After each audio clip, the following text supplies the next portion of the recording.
Hello everyone, welcome back to the channel. Assessment year 25-26 के लिए business और profession की आईटीआर कैसे फाइल करते हैं इस वीडियो में बात करने वाले हैं। बिजनेस और प्रोफेशन के लिए आपको प्रिजम्पटिव टैक्सेशन स्कीम में ही अपनी आईटीआर को फाइल करनी है। सेक्शन 44 एडी और section 44 ADA individual HUF firm LLP को छोड़कर एप्लीकेबल होता है ये सेक्शन। और दोस्तों यहाँ पे बिजनेस के केस में यदि आपकी 2 करोड़ रुपीस के अंडर में टर्नओवर आती है तो आप रिपोर्टिंग कर सकते हैं, और ये टर्नओवर 3 करोड़ रुपए बढ़ा दिया गया है।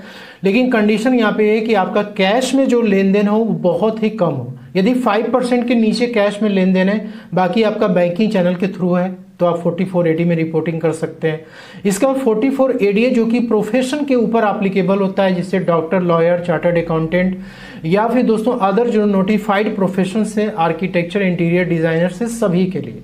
तो ऐसे केस में लिमिट यहाँ पे 50 लाख रुपीज से उसके अंडर में यदि आपका है ग्रॉस रिसीट तो आप रिपोर्टिंग कर सकते हैं। ये लिमिट बढ़ा के 75 लाख रुपीज कर दी गई है। लेकिन यहाँ पर भी 5% के नीचे आपका कैश में ट्रांजेक्शन है, रिमेनिंग आपका बैंकिंग चैनल के थ्रू है, तो आप इसकी रिपोर्टिंग कर सकते हैं। कौन इस सेक्शन के तहत अपनी आईटीआर में रिपोर्टिंग नहीं कर सकता है? तो कोई भी एलएलपी है, लिमिटेड लायबिलिटी पार्टनरशिप फर्म, या भी कोई पर्सन है जो एजेंसी लेकर बिजनेस कर रहा है, या कमीशन या ब्रोकरेज में से रिलेटेड कोई बिजनेस कर रहा है, तो उसके ऊपर एप्लीकेबल नहीं होगा। या फिर दोस्तों थर्ड यहाँ पे declared income is less than deemed rate. अब इसका मतलब क्या हुआ? देखिए, आप यदि 44 एडी या 44 एडीए में अपने इनकम को रिपोर्ट करने जा रहे हैं तो यहाँ पे एक कंडीशन है कि आपको मिनिमम 8% कैश मोड में रिपोर्टिंग करनी है। मतलब कि यदि आपके कैश के ट्रांजेक्शन्स हो रखे हैं तो टोटल जितना भी आपका कैश का टर्नओवर है उसका 8% मिनिमम आपको रिपोर्टिंग करनी ही है। और यदि बैंकिंग चैनल के थ्रू आपका टर्नओवर हुआ है तो उस केस में मिनिमम 6% ऑफ टर्नओवर आपको रिपोर्टिंग करना है। यदि दोस्तों 6% या 8% के नीचे आप यदि प्रॉफिट को डिक्लेयर कर रहे हैं, केस में आप 44 एडी में इसकी रिपोर्टिंग नहीं कर सकते। प्रोफेशनल के केस में है कि 50% मिनिमम आपको यहाँ पे प्रॉफिट डिक्लेयर करनी है। मतलब यहाँ पे जो भी आपकी ग्रॉस रिसीट्स है उसका फ्लैट 50% आपकी इनकम मानी जाएगी। यदि 50% के नीचे आप डिक्लेयर करते हो तो उस केस में आप 44 एडीए में रिपोर्टिंग नहीं कर सकते। ठीक है। अब इसके बाद maintenance of books of accounts और ऑडिट रिक्वायरमेंट। तो देखिए 44 एडी और 44 एडी में आप जा रहे हैं तो कंडीशन क्या है? पहला तो ये टर्नओवर आपकी यदि इसके अंदर में आती है, दूसरा ये कि 8% 6% बिजनेस के लिए कि यहाँ तक आप इनकम रिपोर्ट करते हैं, इसके ऊपर रिपोर्ट करते हैं, या प्रोफेशनल के केस में ये कि आप इस टर्नओवर को मीट करते हैं, मतलब आपकी टर्नओवर इसके अंडर में आती है और आप इनकम भी 50% या उससे ज़्यादा डिक्लेयर करते हैं, तो ऐसे केस में आपको बुक्स ऑफ अकाउंट्स यहाँ पे मेंटेन नहीं करना है और ऑडिट भी आपको यहाँ पे कराने की रिक्वायरमेंट नहीं है।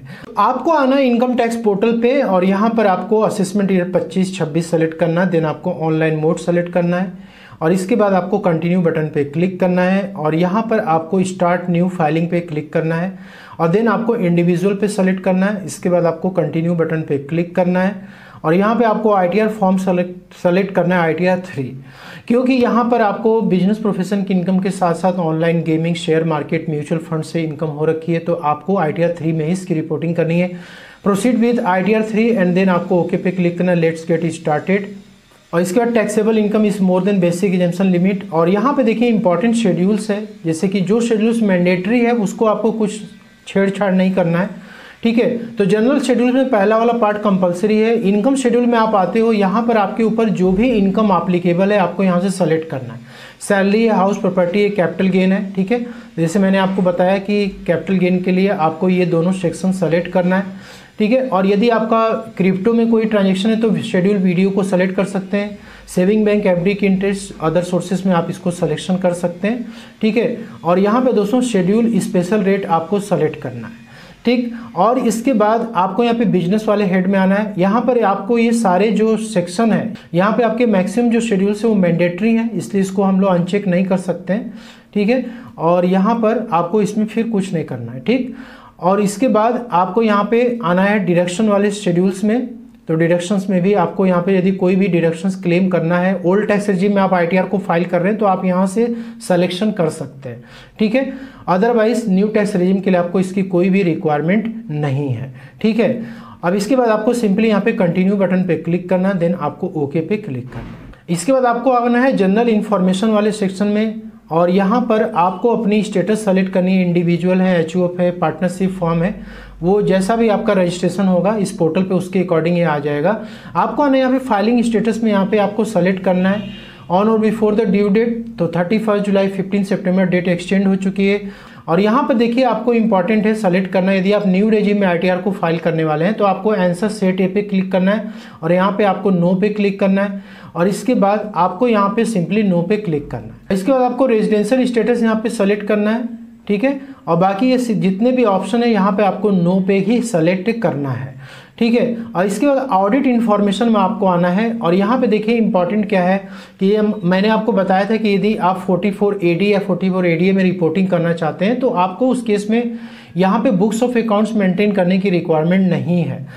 और कंडीशन में मैंने आपको बताया था, तो यहाँ पे आपको यस पे क्लिक करना है और यहाँ पर भी यस क्लिक करना है, यहाँ पे नो पे क्लिक करना है, ठीक है। ये सारी डिटेल्स आपको करने के बाद अब दोस्तों इसे कंफर्म करने के बाद अब देखिए यहाँ पे पार्ट ए बैलेंस शीट का सेक्शन आता है। आप प्रिजेंटिव स्कीम में यदि जा रहे हैं तो आपको बैलेंस शीट में कोई भी रिकॉर्ड यहाँ मेंटेन नहीं करना, ना ही रिपोर्ट करना है। आपको यहाँ पे जो लास्ट वाला ऑप्शन है कि यदि बुक्स ऑफ अकाउंट आप मेंटेन नहीं करते हैं तो उस केस में देखिए आपको यहाँ पे कुछ फिगर मैंडेटरी है इंटर करना, ठीक है, जैसे कि संडी डेटर हो गया, संडी क्रेडिटर्स हो गया, स्टॉक इन ट्रेड हो गया, कैश बैलेंस हो गया, ठीक है। तो आपके केस में जो भी फिगर होगा वो आपको यहाँ पे एंटर करना है, देन आपको यहाँ पे सिंपली कन्फर्म पे क्लिक करना है। और इसके बाद दोस्तों आपको मैन्युफैक्चरिंग अकाउंट में कुछ नहीं करना है, आपको यहाँ पे ट्रेडिंग अकाउंट में भी कुछ नहीं करना है, आपको सिंपली यहाँ पे पीएल अकाउंट में आना है और यहाँ पर आपको ये दोनों ऑप्शन छोड़ देना है। सबसे लास्ट में आप आओगे, यहाँ पर देखो प्रिजम्पटिव इनकम का एक आपको सेक्शन दिख रहा है। तो दोस्तों यहाँ पे आपको प्रिजम्पटिव इनकम पे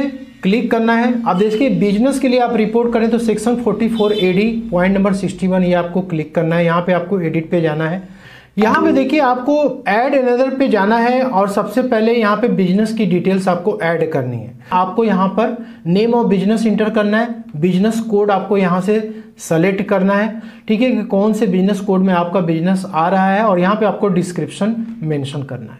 करने के बाद आपको यहाँ पे सेव पे क्लिक करना है। इसके बाद दोस्तों यहाँ पे आती है रिपोर्टिंग। तो मैंने आपको जैसे बताया था कि यदि आपकी ग्रॉस टर्नओवर या फिर ग्रॉस रिसीट्स 2 करोड़ रुपीस तक है, उसके नीचे है, तो आप यहाँ पे बैंकिंग चैनल के थ्रू जितना आपको टर्नओवर जनरेट हुआ है उसका आप टोटल बैंक स्टेटमेंट से क्रेडिट साइड में आप देख लीजिए और टोटल कर लीजिए, यहाँ पे एंटर कर दीजिए। इसके बाद कैश में आपने कितना पेमेंट रिसीव किया हुआ है बिजनेस से वो आपको यहाँ पे एंटर करना है दोस्तों। इसके बाद सी पॉइंट है एनी अदर मोड, मतलब कैश और बैंकिंग चैनल को छोड़कर उसका भी यहाँ पे मेंशन कर सकते हैं अमाउंट, ठीक है। अब देखिए यहाँ पे 6% और 8% का ये क्राइटेरिया है जो फॉलो करना है। तो यहाँ पे देखिए यदि आपने यहाँ पे टर्नओवर रिपोर्ट किया हुआ है तो आपको 6% यहाँ पे मिनिमम ले करके चलना ही चलना है। 6% से ज़्यादा आप रिपोर्ट कर दीजिए लेकिन 6% से कम मत करिए। और यदि कैश में आपने रिसीट किया हो तो यहाँ जो टोटल अमाउंट आपने मेंशन किया हुआ है उसका 8% मिनिमम आपको यहाँ पे रिपोर्ट करना है या उससे ज़्यादा आपको रिपोर्टिंग करनी है। यदि आप 6% या 8% के नीचे आप रिपोर्टिंग करते हैं तो यहाँ पे तुरंत रेड मार्क्स शो कर देगा, फिर आपको ऑडिट कराना पड़ेगा और अपनी बुक्स ऑफ अकाउंट प्रॉपर तरीके से आपको मेंटेन करके तब उसके बाद अपनी आईटीआर को फाइल कर सकते हैं। जैसे एग्जांपल के लिए हमने यहाँ पर 1 लाख रुपीस इंटर किया और 1 लाख का 6% कितना आता है दोस्तों 6000 आता है, लेकिन हमने 5000 लिखा हुआ है। तो आप देख सकते हो यहाँ पर ये 44AD में बोला है कि आप एंटाइटल्ड नहीं हो, आप जो है आईटीआर नहीं फाइल कर सकते हो। यहाँ पे जैसे आप 6000 मेंशन करोगे ये एक्सेप्ट कर लेगा या फिर इसके अलावा 7000 आप लोगे तो एक्सेप्ट कर लेगा। तो आपको हमेशा 6% और 8% से ज़्यादा ही रिपोर्टिंग करनी है। करने के बाद आपको यहाँ पे सेव पे क्लिक करना है। इसके बाद प्रोफेशन के लिए आपको पॉइंट नंबर 62 ये सेलेक्ट करना है 44ADA, इस पर आपको क्लिक करना है। यहाँ पे आपको एडिट पे जाना है और यहाँ पर आपको अपनी प्रोफेशन जो है ऐड करनी है। आपको ऐड अनदर पे जाना है और यहाँ पे आपको नेम ऑफ बिजनेस और इसका बिजनेस कोड जैसे मैंने आपको बताया था और यहाँ पे डिस्क्रिप्शन इंटर करके आपको सेव पे क्लिक करना है। तो यदि आपकी यहाँ 50 लाख रुपीस तक ग्रॉस रिसीट आती है तो यहाँ पे आपको टोटल जो है इंटर कर देना है, बैंक के थ्रू कितना रिसीट आया है।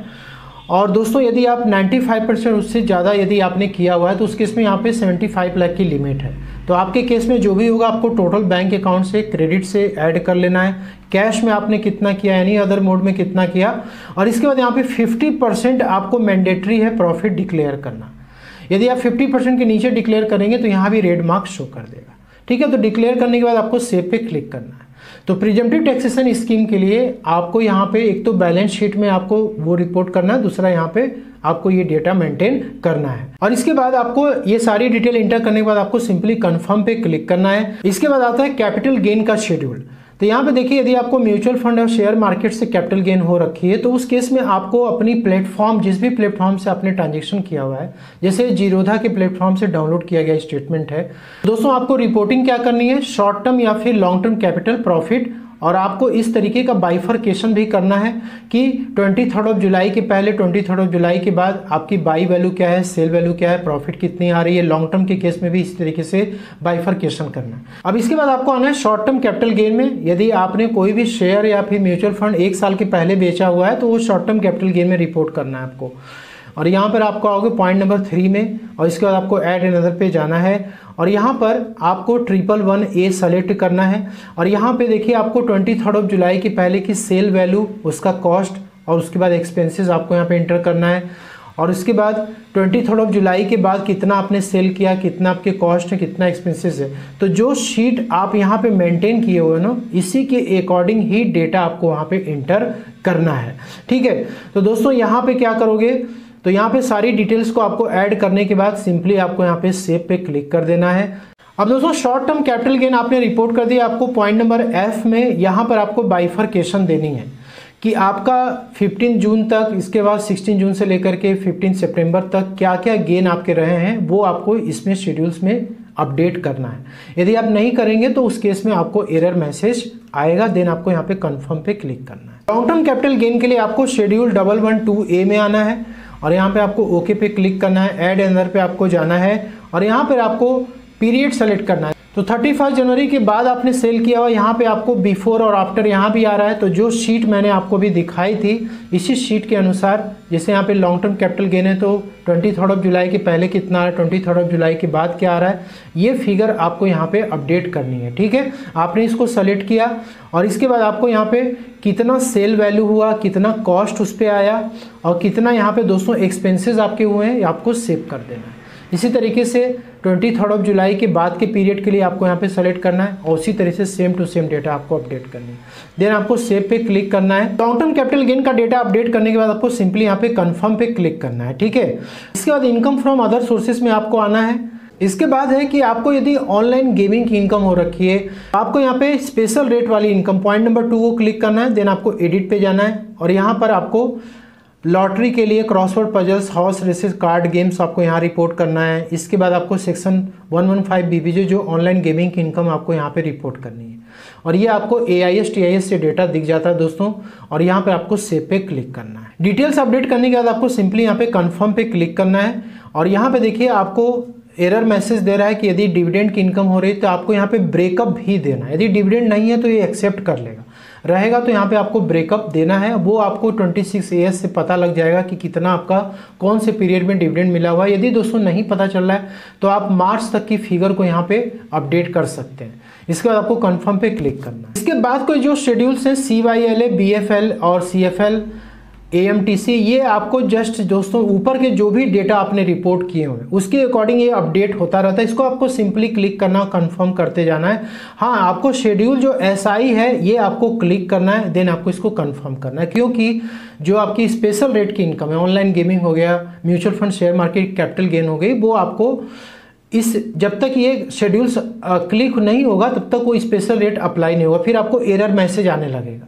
यहाँ पे चैप्टर 6A में आपके जो भी डिडक्शन से आप यहाँ से क्लेम कर सकते हैं। इसके बाद पार्ट B TTI में आप अपनी टोटल इनकम की कैलकुलेशन देख सकते हैं। टैक्स पेड में कितना आपने टैक्स पे किया हुआ है, self assessment tax, advance tax, आपके कितने TDS कटे हुए हैं। इसके बाद पार्ट B TTI को क्लिक करके आप देख सकते हैं कितना आपका टैक्स आ रहा है, कितना रिफंड आ रहा है। और उसके बाद दोस्तों आपको प्रोसीड टू वेरिफिकेशन पे क्लिक करना है और आपको अपनी ITR वैलिडेट करके फाइल करनी है। आशा करता हूँ कि आपको वीडियो में दी जानकारी पसंद अच्छी लगे, लाइक शेयर जरूर करिए। मिलते हैं नेक्स्ट वीडियो में। Thank you so much for watching.